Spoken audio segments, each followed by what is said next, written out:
Deixando Sam Wilson um pouco de lado, o governo americano escolheu John Walker para vestir o manto do Capitão América. Falcão e o Soldado Invernal está inserindo no universo cinematográfico da Marvel mais um personagem importante dos quadrinhos, John Walker. Mas você de casa conhece qual é a sua real origem e, mais importante, sabe quais são os seus poderes?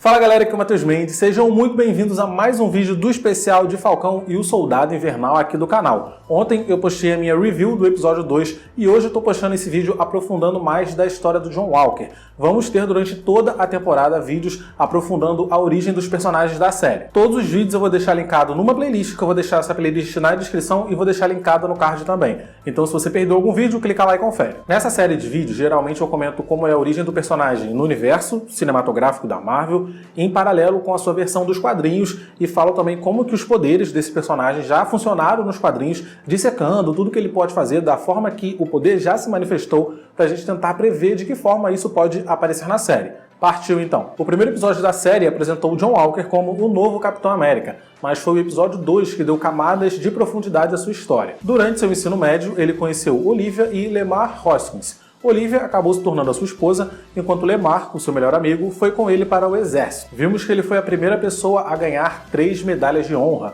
Vimos que ele é bem humilde até, ele deixou bem claro que ele não tá ali para substituir o Steve Rogers. John Walker é um cara legal, mas nos quadrinhos não é bem assim não. Como de costume na Marvel, John Walker apareceu sem explicações, fez os seus rolês e só muito tempo depois que a gente acabou descobrindo quem era ele, né? Qual a origem desse cara, de onde que esse cara saiu. Mas pelo menos no caso dele não foi preciso esperar 6 anos, como foi no caso do Falcão, como eu comentei no vídeo do Falcão, se você não viu, card. Sua primeira aparição nos quadrinhos da Marvel foi em uma edição do Capitão América lá de 1986. Ele apareceu como super patriota, um cara que chegou para tomar o lugar do Steve Rogers mesmo. Sua primeira aparição é pulando do alto da estrutura da Estátua da Liberdade no lago. Os guardas que estavam ali e assistiram isso, eles ficam chocados, porque falam, cara, nenhum ser humano é capaz de sobreviver a uma queda dessa, mas é claro que o John Walker ficou bem vivinho. Depois o vemos circulando ali as ruas de Nova York, procurando por crimes que ele pudesse impedir e assim aparecer nos jornais. Ele queria que as pessoas soubessem o seu nome, esse era o objetivo dele naquela noite.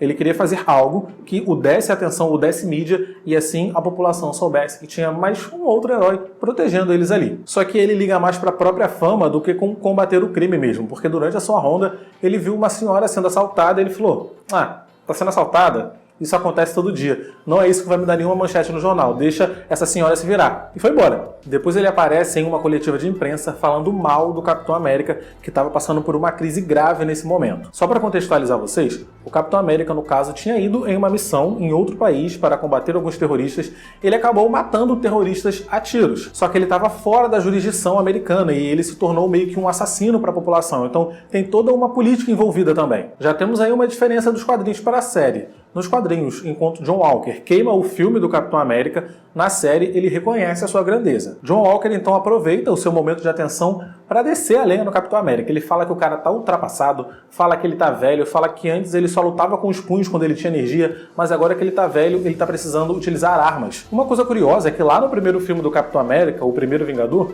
ele utiliza pistolas na Segunda Guerra Mundial. Só depois que ele abandonou as armas e passou a lutar apenas com escudo. Enquanto o Capitão América de John Walker já foi apresentado ao público com uma arma na cintura. Enfim, no meio do discurso lá do super patriota, aparecem 3 caras muito fortes ali no palco, com máscara do Capitão América, dizendo que são fãs dele e que se o Capitão América falou que armas são boas, se ele usou armas é porque armas são boas mesmo, e que o John Walker, o super patriota, iria pagar por tudo que estava falando dele. Tipo aqueles fãs malucos que aceitam tudo que vem do ídolo sem criticar nada, sabe? Se veio do ídolo é porque tá certo. Só que esses caras estão armados até os dentes e toda a plateia que tava ali fica com medo, né? A galera fica apavorada, o que pode acontecer? Mas o super patriota meio que facilmente acaba derrotando os 3. E Steve Rogers estava assistindo essa apresentação estranha. Depois ele segue os caras, investiga e descobre que isso foi tudo uma armação para colocar o super patriota nas manchetes. E Steve então vai até o John Walker e confronta o cara, fala, olha, fica na sua aí, mas aí os 3 caras que estavam vestidos de capitão lá na apresentação atacam o capitão. E aí tem um momento que um desses 3 caras dá um soco na parede que quebra a parede.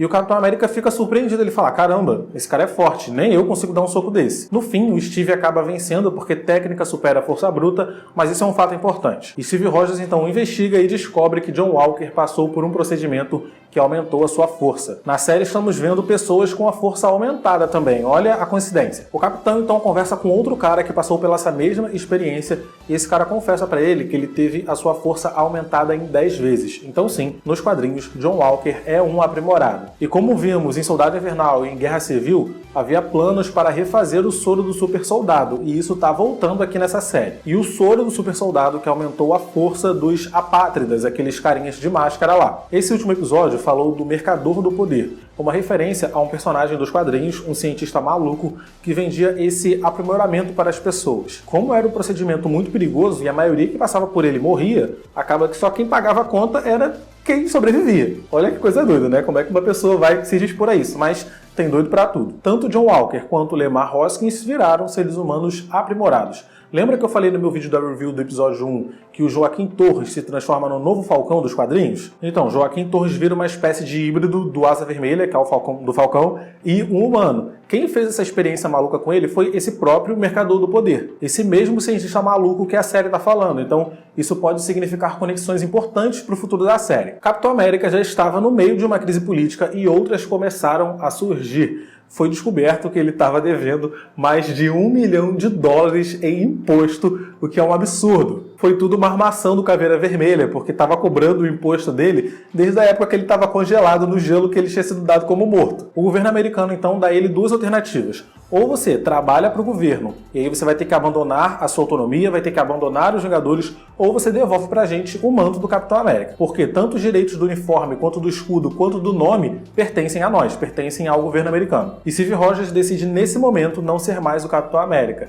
Então ele vira apenas o Capitão, que é mais ou menos a mesma coisa, só que ele está usando uma roupa preta em vez da roupa tradicional. Paralelo a isso, o Super Patriota, ainda na sua saga de se tornar conhecido, acaba salvando o país, os americanos, de um terrorista doido lá em Washington. E isso leva o governo americano a oferecer a ele o manto de herói da nação. Assim, ele aceita e se torna o novo Capitão América. Steve Rogers, então, deixa a barba crescer e trabalha ali meio que sozinho, com o Falcão ao seu lado, enquanto o verdadeiro Capitão América tá lá passando por poucas e boas. E também tem o Caveira Vermelha tocando um terror, fingindo ser o Steve Rogers, e aí tem um momento que os dois capitães se enfrentam. John Walker quase mata o Steve Rogers, mas no último momento o Steve consegue nocautear o seu adversário, e é nesse momento que o Caveira Vermelha aparece. Ele revela o seu plano e tal, os vilões, né, adoram falar dos seus planos, só que aí John Walker está entreouvindo e acaba descobrindo toda a verdade. Que o Caveira estava se passando pelo Steve para, prejudicar ele. Em um momento crucial, John Walker atira o escudo no Caveira Vermelha, dando tempo do Steve Rogers se recuperar, e aí o Caveira Vermelha foge. E é nesse momento que eles meio que fazem as pazes ali. John Walker então pede para que o Steve Rogers volte a ser o Capitão América, porque aquilo tudo é muito mais do que uma roupa e um escudo. E Steve Rogers construiu um legado. Steve construiu uma personalidade, um ideal, um modus operandi próprio.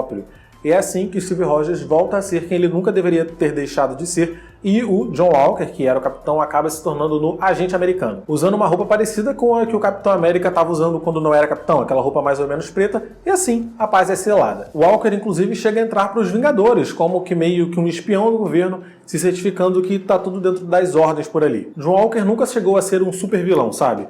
Ele sempre foi meio que esse anti-herói, porque ele se importa com o país, ele se importa com as pessoas, mas parece que ele se importa mais com receber o holofote por seus feitos. Ele era, sim, um contraponto ao Capitão América, mas nunca foi um inimigo. Se a série continuar seguindo a sua história dos quadrinhos, talvez vejamos, ainda em Falcão e Soldado Invernal, uma união entre John Walker, Sam Wilson e Bucky Barnes. Imagina todos os três lutando contra os apátridas juntos. Seria uma coisa legal de assistir. Mas claro que antes vai ter alguma rixa, alguma contenda, porque o cara já mandou Sam e Bucky sair do caminho dele, né? Já mandou os caras pastar. E não é pra menos, né, coitado? Ele tentou a beça ser amigo da galera, mas foi sempre rejeitado. Eu aposto ainda que Walker vai acabar tendo contato com o soro do super soldado muito em breve, e aí sim veremos uma rixa de verdade, veremos uma briga boa envolvendo os três, Sam, Bucky e o John Walker. Vamos então entender melhor como que funcionam os poderes do John Walker nos quadrinhos, para a gente saber, né, tentar adivinhar, descobrir se eles vão adaptar isso na série, porque os poderes do Falcão eles descartaram totalmente. Se você não sabia que o Falcão tinha poderes, é porque você não assistiu meu vídeo anterior. Confere lá, que ele vai estar na playlist que está no card. Mas antes da gente entrar a fundo nos poderes do John Walker, eu gostaria de pedir para você deixar o like logo aí no vídeo, porque, Quando eu peço no final, muita gente acaba esquecendo. E caso você ainda não esteja inscrito no canal e goste de todo esse universo Marvel, já se inscreve no canal. Toda semana estamos tendo review dos episódios de Falcão e Soldado Invernal, vai ter review de Loki depois. Então assim, se eu fosse você, já se inscrevia logo, ativava o sininho e me seguia no Instagram também, que eu tô postando vários reels com curiosidades de séries e filmes lá, aposto que vocês vão curtir. Por ter passado pela experiência do cientista louco lá, o John Walker se tornou praticamente um super soldado, só que mais forte. Ele é super forte, com socos capazes de quebrar paredes, coisa que o próprio Steve Rogers disse que não era capaz de fazer. Uma outra coisa que surpreendeu o Steve Rogers foi a resistência física do agente americano. Ele é uma pessoa muito resistente, ele não se cansa fácil, e isso pode ser vital em uma luta. É dito também que ele tem uma durabilidade diferente. É claro que ele pode morrer, ele não é indestrutível, mas ele consegue pular de alturas que qualquer ser humano morreria ao cair e ele fica de boa. Ele aguenta muito mais impacto do que uma pessoa comum. Por exemplo, a cena que eu falei dele pulando lá da base da Estátua da Liberdade no Rio. Qualquer pessoa caindo daquela altura morre com impacto, mas ele não. Ele mergulhou, continuou nadando, saiu de boa, sem nenhum machucado. Na série, por enquanto, ele só tem habilidades físicas acima da média, mas nada fora do normal. Durante a sua apresentação lá, a repórter comenta que o governo o fez passar por um teste que atestou a sua agilidade, a sua destreza, a sua inteligência, enfim, seus portes físicos e intelectuais. John Walker também tem uma mira muito boa. Ele atira o escudo como ninguém. Eu nem lembro se o próprio Steve Rogers tinha uma habilidade tão boa assim em atirar escudo. Ele salvou o amigo de morrer caindo do caminhão jogando o escudo pro cara cair em cima do escudo. Assim, um caminhão em movimento tem que ter uma mira boa. Mas é isso, vou ficando por aqui nesse vídeo. Espero que vocês tenham gostado. Se gostou, deixa o seu like, se inscreve no canal, compartilha o vídeo com seus amigos, que isso me ajuda pra caramba. Clica nos vídeos que estão aparecendo aqui do lado pra assistir meus vídeos anteriores. Me segue lá no Instagram. Tchau e até o próximo vídeo.